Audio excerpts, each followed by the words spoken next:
Hello everyone, welcome to all of you in my first lecture of the course IC Engines and Compressors.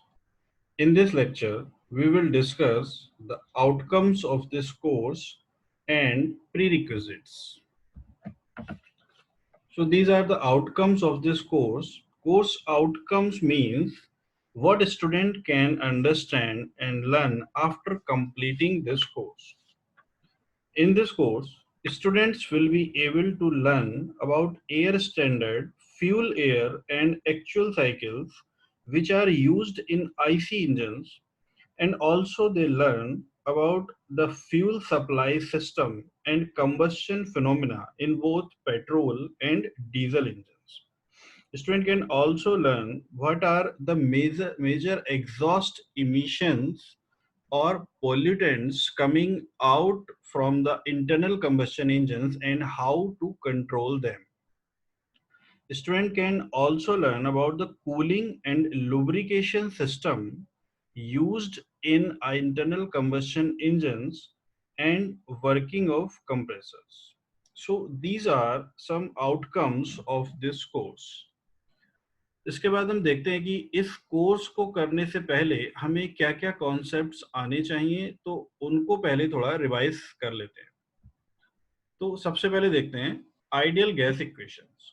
Ideal gas equation दो form में लिखी जाती है।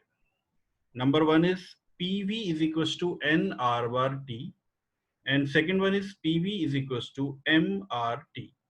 तो जो भी कोई गैस इन इक्वेशंस को फॉलो करेगी उसको हम बोल सकते हैं कि वो एक आइडियल गैस है।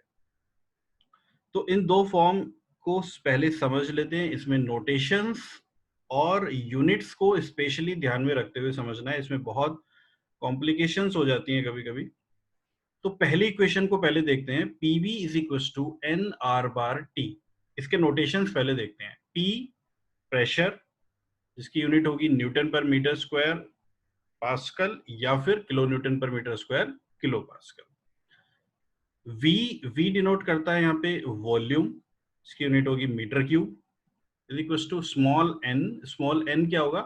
नंबर ऑफ मोल्स, जो भी गैस यूज कर रहे हैं उसके नंबर ऑफ मोल्स कितने हैं जो कि प्रोसेस में पार्ट ले रहे हैं। R bar is the universal gas constant.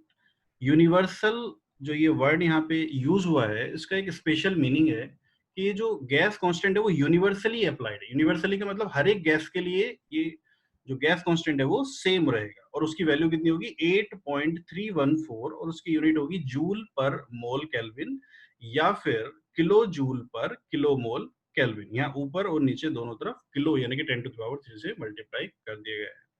तो ऊपर और नीचे दोनों तरफ 10⁻³ से मल्टीप्लाई किया है, इसलिए कोई चेंज नहीं आएगा। तो R bar is the universal gas constant, जो हर एक गैस के लिए सेम रहेगा, यूनिवर्सली अप्लाइड होगा, और उसकी वैल्यू हमेशा 8.314 ही रहेगी। उसके बाद है T। T is the absolute temperature, और इसकी यूनिट होगी केल्विन में। डिग्री सेंटीग्रेड में नहीं पुट करनी है इसमें कभी भी, हमेशा एब्सोल्यूट टेम्परेचर केल्विन में ही पुट किया जाएगा। तो this is the first form of the equation. Second form is PV is equals to MRT. P pressure, V volume, a small m is the mass of the gas. जो भी gas हम use कर रहे हैं उसका mass, small m।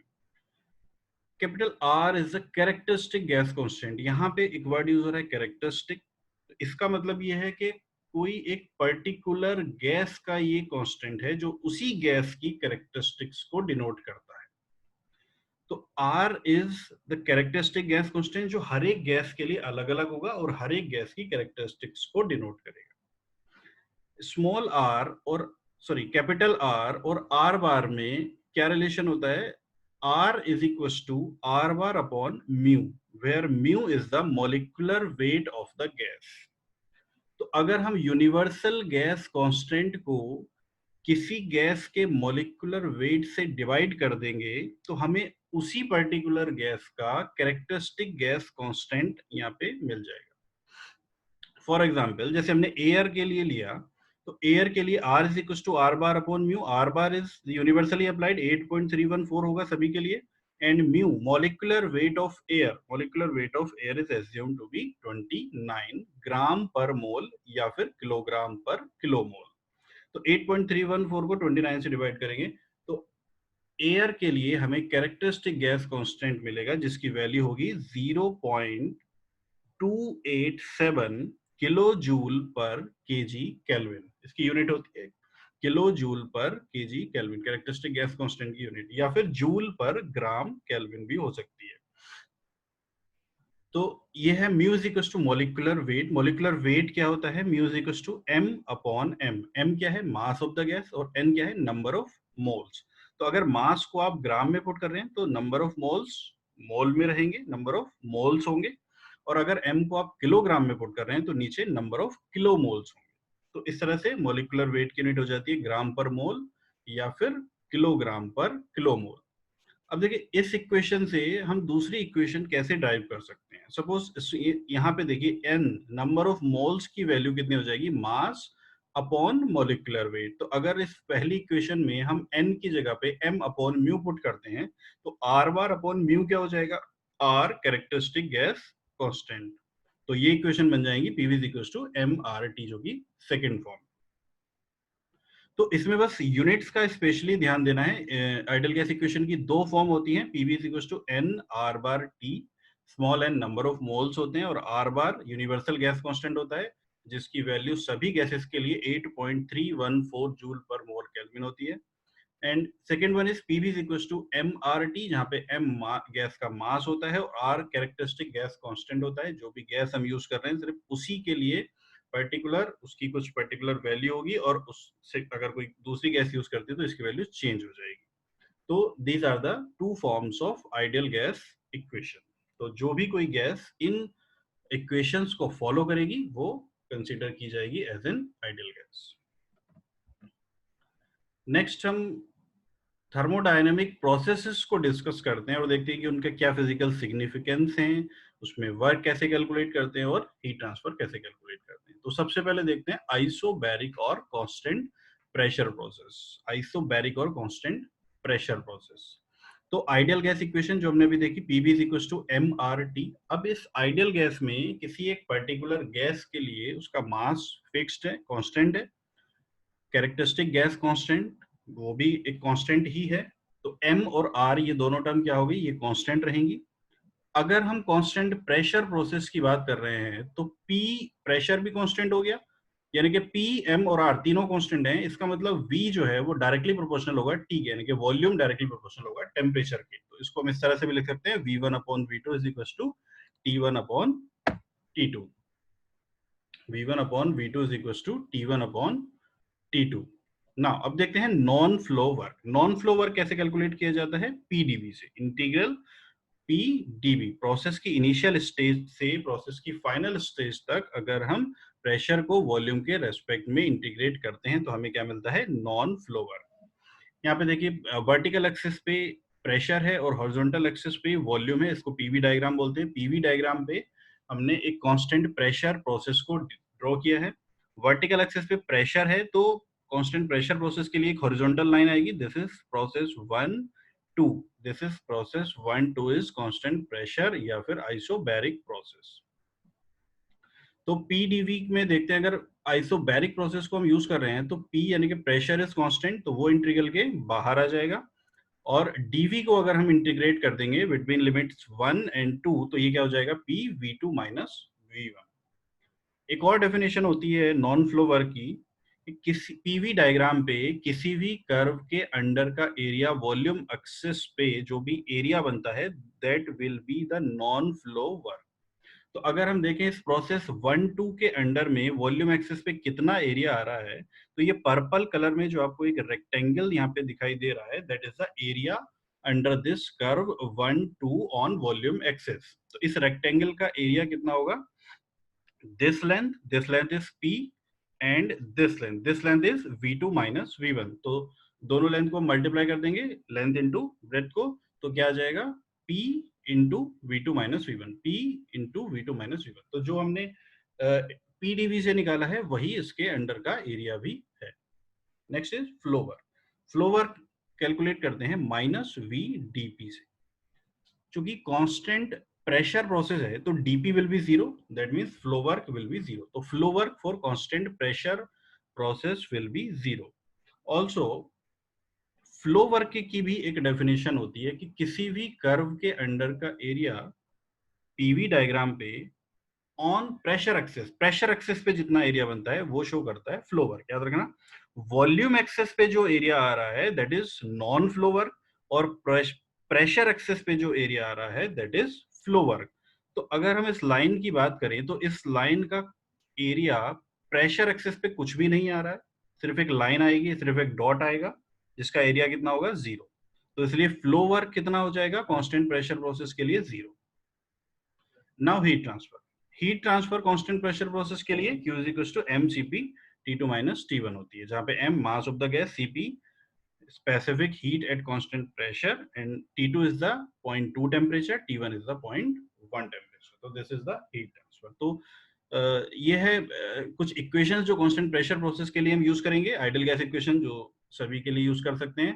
Constant pressure के लिए V1/V2 is equals to T1/T2 रहेगा. नॉन फ्लो वर्क W क्या हो जाएगा, P V2 minus V1. Flow work constant pressure process के लिए 0 होगा, और हीट ट्रांसफर Q कितना हो जाएगा, mCp T2 minus T1.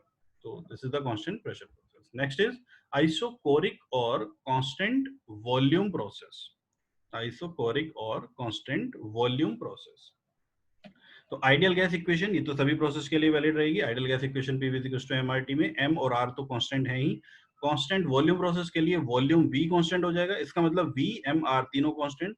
तो pressure will be directly proportional to temperature. Pressure will be directly proportional to temperature. इसका मतलब P1/P2 is equals to T1/T2. Constant volume process के लिए हम ये इक्वेशन भी यूज कर सकते हैं. P1/P2 is equals to T1/T2.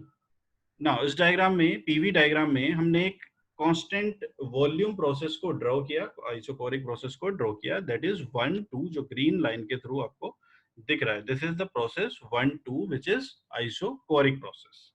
तो P1 is the pressure at point 1, P2 is the pressure at point 2. Volume V1 और V2 1 पॉइंट पे 2 पॉइंट पे सेम ही वॉल्यूम है. इस 1 2 लाइन को अगर हम आगे बढ़ाएंगे, वॉल्यूम एक्सिस पे टच करेगी तो एक पॉइंट आएगा. अब बात करते हैं नॉन फ्लो वर्क की. नॉन फ्लो वर्क क्या होगा, P dV. क्योंकि वॉल्यूम चेंज ही नहीं हो रहा तो dV कितना होगा, 0. इसका मतलब non flow work for constant volume process is 0. Second, according to the second definition, area under the curve on volume axis कितना है, 0 है. वो भी 0 है क्योंकि इस लाइन को एक्सटेंड करेंगे तो क्या आएगा, एक डॉट आएगा. कोई डॉट के अंदर में कोई भी एरिया नहीं होगा. तो इसलिए नॉन फ्लो वर्क कितना होगा कांस्टेंट वॉल्यूम प्रोसेस के लिए, 0. Now flow work is minus VdP. Constant volume process के लिए V कांस्टेंट, तो इंटीग्रल के बाहर आ जाएगा. dP का कितना हो जाएगा, P2 minus P1. माइनस को अंदर मल्टीप्लाई करेंगे तो W is equals to V P1 minus P2. This is the flow work. This is the flow work. जैसा कि मैंने अभी बताया कि फ्लो वर्क की एक और डेफिनेशन क्या होती है कि area under the curve on pressure axis. तो ये आपको जो रेक्टेंगल दिखाई दे रहा है, this is P1 1 2 and P2 के अंडर में जो ये रेक्टेंगल दिखा रहा है, इसका एरिया क्या होगा, फ्लो वर्क. और इसका एरिया अगर हम कैलकुलेट करें तो कितना होगा, this length P1 minus P2 and this length is V2 और V1, यानी कि ये बराबर ही है V. तो वॉल्यूम कितना है V, और प्रेशर P1 minus P2, दोनों का multiplication V P1 minus P2. तो this is the flow work. Area के हिसाब से भी यही आ रहा है और माइनस VdP के हिसाब से भी यही आ रहा है. Next is the heat transfer. Heat transfer for constant volume process Q is equals to कितना होता है, mCv T2 minus T1, where m is the mass of the gas, Cv specific heat at constant volume, T2 temperature at point 2, T1 temperature at point 1. So this is the heat transfer in constant volume process, which is Q is equals to mCv T2 minus T1. Polytropic index क्या होता है, polytropic index क्या बताता है, slope of the curve on PV diagram. तो पॉलीटॉपिक index basically किसी curve का slope हमें बता रहा है. तो पीवी डायग्राम पे किसी कर्व का स्लोप क्या होगा, dP/dV. और dV यहां पे कितना है, कांस्टेंट वॉल्यूम प्रोसेस के लिए 0. तो अगर dP/dV में dV 0 होगा तो स्लोप कितना हो जाएगा, इनफाइनाइट. यानी कि n की वैल्यू, पॉलीट्रॉपिक इंडेक्स की वैल्यू आइसोकोरिक या कांस्टेंट वॉल्यूम प्रोसेस के लिए कितनी होती है, 0. और आइसोबैरिक और कांस्टेंट प्रेशर प्रोसेस के लिए कितनी होगी, सॉरी कांस्टेंट प्रेशर प्रोसेस के लिए होगी 0, और कांस्टेंट वॉल्यूम प्रोसेस के लिए हो जाएगी ये इनफाइनाइट. क्योंकि dP/dV जो है उसमें dV 0 है, तो कांस्टेंट वॉल्यूम प्रोसेस के लिए हो जाएगी इनफाइनाइट और कांस्टेंट प्रेशर प्रोसेस के लिए हो जाएगी 0। नेक्स्ट इज आइसोथर्मल और कांस्टेंट टेम्परेचर प्रोसेस। तो इसके लिए PV is equals to mRT, ideal gas equation यही है, m और r कांस्टेंट हैं। अगर टेम्परेचर भी कांस्टेंट हो जाएगा, इसका मतलब आइडियल गैस कन्वर्ट हो जाएगी PV is equals to constant, यानी कि P1 V1 is equals to P2 V2, P1 V1 is equals to P2 V2 for isothermal process. यहाँ पे देखते हैं नॉन फ्लो वर्क। ये एक कर्व पीवी डायग्राम पे हमने एक कर्व ड्रॉ किया है जो कि आइसोथर्मल कर्व है। यहाँ पे polytropic index n is equals to 1 होता है इसके लिए। तो 1 टू प्रोसेस इस आइसोथर्मल प्रोसेस जहां पे टेम्परेचर 1 पॉइंट का टेम्परेचर और 2 पॉइंट का टेम्परेचर सेम है, या फिर कह सकते हैं कि 1 पॉइंट और 2 पॉइंट के बीच में जितने भी इनफाइनाइट नंबर ऑफ पॉइंट्स हैं, सभी पॉइंट्स का टेम्परेचर T है, यानी कि सेम है, कांस्टेंट है। 1 पॉइंट का प्रेशर P1, 1 पॉइंट का वॉल्यूम V1, 2 पॉइंट का प्रेशर P2, 2 पॉइंट का वॉल्यूम V2, जो कि यहाँ पे मार्क है। अब ये जो W यहाँ पे दिखाई दे रहा है, this is the area under the curve on volume axis. तो ये क्या होगा, नॉन फ्लो वर्क। और इस साइड में ये वाला जो एरिया होगा, this is area under the curve on pressure axis. तो ये क्या होगा, फ्लो वर्क दिखाएगा।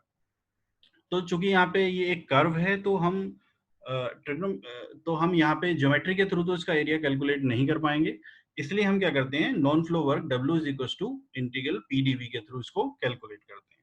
तो यहाँ पे देखिए P कांस्टेंट नहीं, यहाँ पे T कांस्टेंट है। अगर हम T कांस्टेंट की बात करें तो यहाँ पे प्रेशर की जो वैल्यू है वो कितनी हो जाएगी, कांस्टेंट अपॉन V। इस इक्वेशन से अगर हम देखें तो प्रेशर की वैल्यू हो जाएगी कांस्टेंट अपॉन V। अगर उसको हम यहाँ पे पुट करेंगे कांस्टेंट अपॉन V को, तो कांस्टेंट तो बाहर आ जाएगा, इंटीग्रल 1 अपॉन V और dV हो जाएगा। तो 1 अपॉन V का इंटीग्रल अगर हम dV के रेस्पेक्ट वॉल्यूम के रेस्पेक्ट में करेंगे, तो वर्क, नॉन फ्लो वर्क का फॉर्मूला कुछ इस तरह से आ जाता है। कांस्टेंट जो बाहर आया था उसकी वैल्यू को P1 V1 पुट कर दिया है, लॉग बेस E जिसको ln भी बोलते हैं, इंटू V2 अपॉन V1। तो दिस P1 V1 की जगह पे आइडियल गैस इक्वेशन से mRT1 भी पुट कर सकते हैं। अब mRT1 पुट करो या mRT2 पुट करो, बात बराबर ही है। क्यों? क्योंकि आइसोथर्मल प्रोसेस में 0.1 और 0.2 का टेम्परेचर सेम है, तो यहाँ पे इसलिए mRT पुट कर देते हैं, ना T1 लिखते हैं ना T2 लिखते हैं। तो इस फॉर्मूले को इस तरह से यूज कर सकते हैं, P1 V1 log base E V2 upon V1, या फिर P1 V1 की जगह mRT1 लॉग बेस E, और V2 अपॉन V1 की जगह P1 अपॉन P2 भी लिख सकते हैं इस इक्वेशन से। V1 अपॉन V2 की जगह पे, या V2 अपॉन V1 की जगह पे P1 अपॉन P2 भी लिख सकते हैं। तो these are the non flow work. ना फ्लो वर्क के लिए माइनस VdP। अब माइनस VdP को जब हम इंटीग्रेट करते हैं तो इससे भी हमें यही इक्वेशन मिलती है, mRT log base E P1 upon P2, बिल्कुल सेम यही इक्वेशन मिलेगी। इसका मतलब आइसोथर्मल प्रोसेस के लिए फ्लो वर्क और नॉन फ्लो वर्क दोनों बराबर हैं। इसका मतलब यानी कि area under the curve on volume axis and area under the curve on pressure axis, ये दोनों क्या होंगे, बराबर होंगे। तो आइसोथर्मल प्रोसेस के लिए फ्लो और नॉन फ्लो वर्क बराबर होते हैं। ये क्वेश्चन कई बार गेट में भी पूछा गया है। सिर्फ एक कांस्टेंट टेम्परेचर प्रोसेस ही ऐसा है जिसमें नॉन फ्लो वर्क और फ्लो वर्क बराबर होते हैं। हीट ट्रांसफर अगर हम कैलकुलेट करेंगे तो हीट ट्रांसफर भी mRT log base E P1 upon P2 यानी कि वर्क के बराबर ही होता है, क्योंकि फर्स्ट लॉ ऑफ थर्मोडायनेमिक्स के according Q is equals to W plus du यानी कि चेंज इन इंटरनल एनर्जी, और कांस्टेंट टेम्परेचर प्रोसेस के लिए चेंज इन इंटरनल एनर्जी 0 होता है। इसका मतलब जितना वर्क होगा उतना ही हीट ट्रांसफर भी होगा कांस्टेंट टेम्परेचर प्रोसेस के लिए। तो this is the whole about the constant temperature या isothermal process. Next is polytropic process. Polytropic process क्या होता है, जिसमें n यानी कि स्लोप की वैल्यू कुछ भी हो सकती है, minus infinity two plus infinity. 0 अगर होगी तो आइसोबैरिक हो जाएगा, इन्फिनिटी अगर होगी तो कांस्टेंट वॉल्यूम प्रोसेस हो जाएगा, और अगर 1 होगी इसकी वैल्यू तो आइसोथर्मल हो जाएगा। इसके अलावा माइनस इन्फिनिटी से प्लस इन्फिनिटी के बीच में कोई भी वैल्यू होगी तो प्रोसेस क्या होगा, पॉलीट्रॉपिक होगा। पॉलीट्रॉपिक प्रोसेस के लिए आइडियल गैस इक्वेशन तो हमेशा रहेगी, PV की to the power n is equal to constant. ये एक रिलेशन होता है जिसमें अगर हम 1 2 की बात करें, 1.1 और 0.2 के लिए, तो P1 V1 to the power n is equal to P2 V2 to the power n हो जाता है। नॉन फ्लो वर्क अगर हम कैलकुलेट करेंगे PdV से, तो ये आ जाएगा P1 V1 minus P2 V2 upon n minus 1। P1 V1 की जगह mRT1 पुट कर सकते हैं, P2 V2 की जगह mRT2 पुट कर सकते हैं, और तो ये एक और फॉर्मूला क्या बन जाएगा, W is equal to M R T1 minus T2 upon N minus 1। Flow work अगर हम कैलकुलेट कर देंगे माइनस VDP से, तो वो आएगा N से मल्टीप्लाई हो जाएगी, यानी कि N times the non flow work, N P1 V1 minus P2 V2 upon N minus 1। तो P1 V1 minus P2 V2 upon N minus 1, this is the non flow work and multiplied by the N, तो ये क्या हो जाएगा, flow work. तो flow work is the N times the non flow work in polytropic process. तो heat transfer यहाँ पे हम फर्स्ट लॉ ऑफ थर्मोडायनेमिक्स से कैलकुलेट कर सकते हैं। तो दिस इज द पॉलीटॉपिक प्रोसेस। तो ये पॉलीटॉपिक प्रोसेस के कुछ फॉर्मूलेज हैं। Next is the adiabatic process. Adiabatic process क्या होता है कि अगर पॉलीट्रॉपिक इंडेक्स n की value ratio of specific heat के बराबर हो जाती है, किसी भी गैस के रेशियो ऑफ स्पेसिफिक हीट के बराबर हो जाती है, तो उस प्रोसेस को बोलते हैं एडियाबैटिक प्रोसेस। और इस n को बोलते हैं फिर gamma. Gamma is the ratio of specific heat. तो एडियाबैटिक प्रोसेस पॉलीट्रॉपिक प्रोसेस में सिर्फ यही डिफरेंस है कि n के जगह पे गामा आ जाएगा, p v to the power gamma is equal to constant, p1 v1 to the power gamma is equal to p2 v2 to the power constant. Non flow work में नीचे gamma minus 1 आ जाएगा, flow work में भी नीचे gamma minus 1 और यहाँ n की जगह पे गामा के टाइम्स आ जाएगा। उसके बाद हीट ट्रांसफर, क्योंकि एडियाबैटिक प्रोसेस है तो एडियाबैटिक प्रोसेस में प्रोसेस के ड्यूरेशन पे हीट ट्रांसफर नहीं होता है फ्रॉम सिस्टम टू सराउंडिंग और सराउंडिंग टू सिस्टम, कहीं से भी। तो एडियाबैटिक प्रोसेस के लिए हीट ट्रांसफर कितना होता है, 0 होता है। तो ये सारी चीजें क्लियर हो गई हैं। पॉलीट्रॉपिक इंडेक्स को एक बार फिर से देख लेते हैं। Polytropic index constant pressure process के लिए 0, कांस्टेंट वॉल्यूम प्रोसेस के लिए इन्फिनिटी, कांस्टेंट टेम्परेचर प्रोसेस के लिए 1, और एडियाबैटिक प्रोसेस के लिए ratio of specific heat Cp upon Cv के बराबर होगा, और पॉलीटॉपिक प्रोसेस के लिए अदर देन दीज वैल्यूज, यानी कि माइनस इन्फिनिटी से प्लस इन्फिनिटी के बीच में कोई भी वैल्यू 0, इन्फिनिटी, 1 और गामा से अलग जो भी कोई वैल्यू होगी, तो वो प्रोसेस क्या होगा, पॉलीटॉपिक प्रोसेस होगा। तो दीज आर सम प्रोसेसेस जिसमें हमने डिस्कस किया उनका क्या फिजिकल सिग्निफिकेंस है और कैसे हम उसमें वर्क और हीट को कैलकुलेट करते हैं। तो इस वीडियो में बस इतना ही। उसके बाद नेक्स्ट लेक्चर में हम आईसी इंजन का इंट्रोडक्शन स्टार्ट करेंगे।